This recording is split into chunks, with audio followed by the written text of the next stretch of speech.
വചനവായന 1 Samuel അധ്യായം 7. കിരിയാത്ത് യെയാറിമിലെ ആളുകൾ വന്ന് കർത്താവിൻ്റെ പേടകം ഗിരിമുകളിൽ താമസിച്ചിരുന്ന അബിനാദാബാദിൻ്റെ ഭവനത്തിലെത്തിച്ചു. അത് സൂക്ഷിക്കുന്നതിന് അബിനാദാബാദിൻ്റെ പുത്രൻ എലയാസറിനെ അവർ അഭിഷേകം ചെയ്തു. സാമുവൽ ന്യായാധിപൻ. കർത്താവിൻ്റെ പേടകം അവിടെ ഏറെക്കാലം 20 വർഷത്തോളം ഇരുന്നു. ഇസ്രായേൽ ജനം കർത്താവിങ്കിലേക്ക് തിരിഞ്ഞ് വിലപിച്ചുകൊണ്ടിരുന്നു. അപ്പോൾ സാമുവൽ ഇസ്രായേൽ ജനത്തോട് പറഞ്ഞു, പൂർണ്ണ ഹൃദയത്തോടെ നിങ്ങൾ കർത്താവിങ്കിലേക്ക് തിരിയേണ്ടതിന് അന്യദേവന്മാരെയും അസ്താർത്തെ ദേവതകളെയും ബഹിഷ്കരിക്കണം. നിങ്ങളെ പൂർണ്ണമായി ദൈവത്തിന് സമർപ്പിക്കുവിൻ, അവിടുത്തെ മാത്രം ആരാധിക്കുവിൻ. ഫിലിസ്ത്യരുടെ കരങ്ങളിൽ നിന്ന് അവിടുന്ന് നിങ്ങളെ രക്ഷിക്കും. അങ്ങനെ ഇസ്രായേല്യർ ബാലിൻ്റെയും അസ്താർത്തേയുടെയും ബിംബങ്ങളെ ബഹിഷ്കരിച്ച് കർത്താവിനെ മാത്രം ആരാധിച്ചു.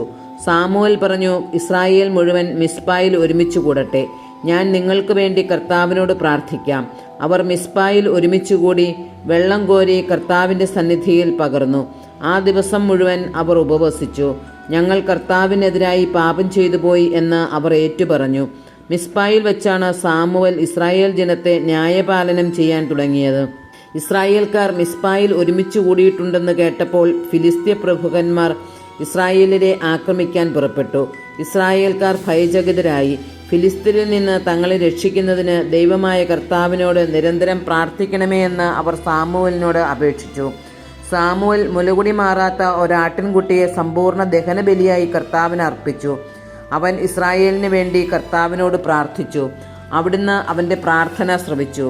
സാമുവൽ ദഹനബലി അർപ്പിച്ചുകൊണ്ടിരിക്കവേ ഫിലിസ്ത്യർ ഇസ്രായേലിനെ ആക്രമിക്കാൻ അടുത്തുകൊണ്ടിരുന്നു.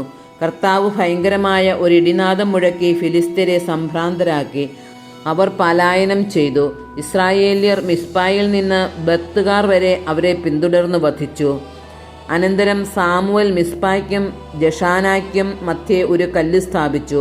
ഇതുവരെ കർത്താവ് നമ്മെ സഹായിച്ചു എന്ന് പറഞ്ഞ് ആ സ്ഥലത്തിന് എബ്നേസർ എന്ന് പേരിട്ടു. അങ്ങനെ ഫിലിസ്ത്യർ കീഴടങ്ങി. പിന്നീട് ഒരിക്കലും അവർ ഇസ്രായേൽ ദേശത്ത് കാലുകുത്തിയിട്ടില്ല. സാമുവലിൻ്റെ കാലമത്രയും കർത്താവിൻ്റെ കരം ഫിലിസ്ത്യർക്കെതിരെ ബലപ്പെട്ടിരുന്നു. എക്രോൺ മുതൽ ഗത്ത് വരെ ഫിലിസ്ത്യർ കൈവശമാക്കിയിരുന്ന പ്രദേശങ്ങളെല്ലാം അവർ ഇസ്രായേലിന് തിരികെ കൊടുത്തു.